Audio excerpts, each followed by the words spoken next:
Դրանթակոցը կամ ճանապարհորդություն հայոց ցեղասպանության խավարի միջով։ Այսպես է կոչվում Մարգարետ Աճեմյան-Ահմեդի հուշագրությունների գիրքը։ Գրքում հեղինակը ներկայացնում է իր մոր Էսթերի հուշերը։ Գիրքը հեղինակին բերել է բազմաթիվ մրցանակներ, որոնց թվում է նաև մարդասիրական մրցանակ։ Նյու Յորքի գրքի տոնավաճառում նա արժանացավ մրցանակի լավագույն պատմական հուշագրություն անվանակարգում։ Հարցին, թե ինչը ոգեշնչեց նրան գրել այս գիրքը, նա պատասխանում է. My mother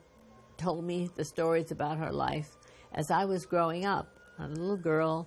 I listened and I didn't understand, but I listened. Տարիներ շարունակ մայրս ինձ պատմում էր իր կյանքի պատմությունը։ Եկավ մի տարիք, երբ հասկացա, որ պետք է արձանագրեմ նրա հուշերը։ Քանզի սա չնայած անձնական, սակայն նաև համամարտկային պատմություն է, մոր եւ դստեր մասին, ցեղասպանության արհավիրքի մասին։ Ես այն գրեցի որպես դիպլոմային աշխատանք, սակայն գիրքը ստացավ մեծ արձագանք եւ որոշեցի այն ներկայացնել ավելի լայն ընթերցարանի։ Բնավ այսպիսի հուշեր գրելը հեշտ չէ, սակայն ինչպես Մարգարետն է նշում, իր մայրը այն ընդունեց մեծ ցնծությամբ։ Because I was working on my master's degree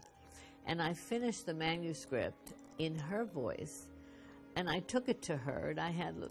a video of how I presented her. Ես աշխատում էի գրքի ձեռագրի վրա եւ այն ցույց տվեցի մորս, նախքան գրքի հրատարակվելը։ Նա անչափշոյված էր, նույնիսկ ասաց, որ ինքը պետք է մակագրի այն։ Մայրս սակայն արդեն տպագրված գիրքը չտեսավ, նա մահացավ 98 տարեկան հասակում Նյու Յորքի հայտանը։ Իսկ ես զարմացած էի, որ այդ դառը հիշողությունների արձանագրությունը նա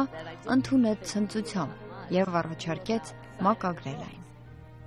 Իսկ գիրքը թարգմանվել է հայերեն, իտալերեն, ֆրանսերեն, իսպաներեն եւ նույնիսկ թուրքերեն։ Turkish. And interestingly enough, I'm going to Istanbul.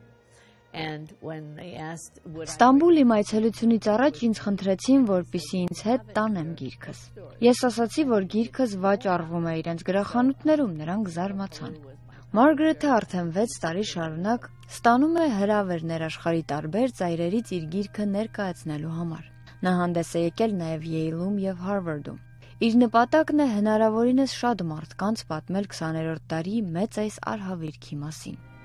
Մարգարետը նշում է, որ իր երազանքն է այս գրքի կինոէկրանավորումը տեսնելը։ Այս գիրքը կարող է դառնալ հաջորդ Շինդլերի ցանկը, նշում է նա։ Ֆիլմ հրեական հոլոքոստի մասին, որի ռեժիսորը Սթիվեն Սփիլբերգն է, իսկ սցենարի հեղինակը հայ ազգի Ստիվեն Զալյանը։ Իսկ դրանթակոցով հեղինակը իր անձնական պատմության միջոցով պատմում է հայոց մեծ եղեռնի մասին։